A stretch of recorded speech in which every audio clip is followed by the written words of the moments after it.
มาครับผลงานตอนแรกครับ14 เซนแล้วครับผมสมที่ออกกล้ามอยู่เพิ่งนึงมาบอกแล้วหาเองเร็วมอง14 เซนครับผมโอ้โห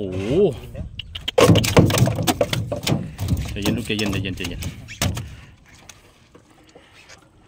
นไหนมันก็ซ่อมมือแต่แบบ